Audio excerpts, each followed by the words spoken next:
స్కాలర్షిప్ల విషయంలో మనం ఒక ఉదాహరణ చెప్తాను.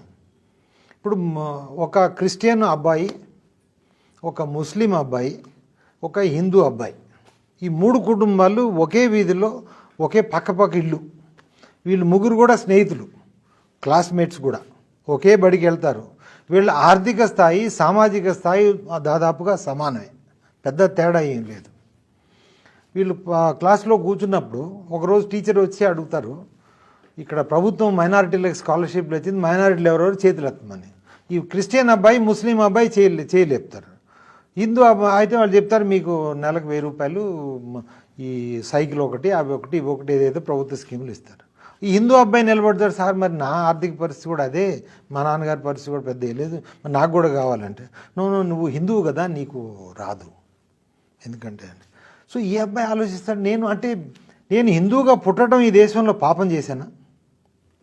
ఎందుకు అంటే వాళ్ళకి మా స్థాయి ఒకటే, వాళ్ళకి ఇస్తున్నావు, మరి నాకు ఇవ్వట్లేదు అని ఆలోచిస్తే 2, 3, 4, 5 రోజులు, వారం, 10 రోజులు, 20 రోజులు ఆలోచించిన తర్వాత ఇవి ఏదో హిందూ మతం ఎందుకు, ఎందుకంటే ప్రభుత్వం మనల్ని పట్టించుకున్నాడు ఎందుకు, నేను మతం మారిపోతానని ఆ చర్చ్కో లేకపోతే మసీదుకో పోయి ముస్లిం కానీ క్రిస్టియన్ మారిపోయి నెక్స్ట్ డే వచ్చేస్తాడు, సర్టిఫికేట్ పట్టుకొని వచ్చేది మతం మారిపోయాడు. సార్ నేను ఇప్పుడు మారిపోయాను, నేను ముస్లింలో క్రిస్టియన్ అయిపోయాను అంటే, ఓ చాలా మంచిది, నీకు కూడా స్కాలర్షిప్ ఇస్తామన్నట్టు.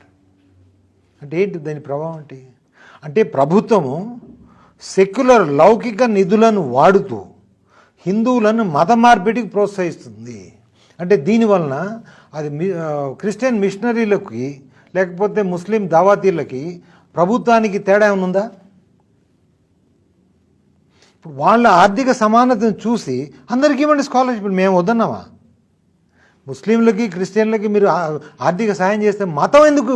మీరు లౌకిక వాదం అని చెప్తూ మతాన్ని ఇందులో తీసుకురావాల్సిన అవసరం ఏంటి?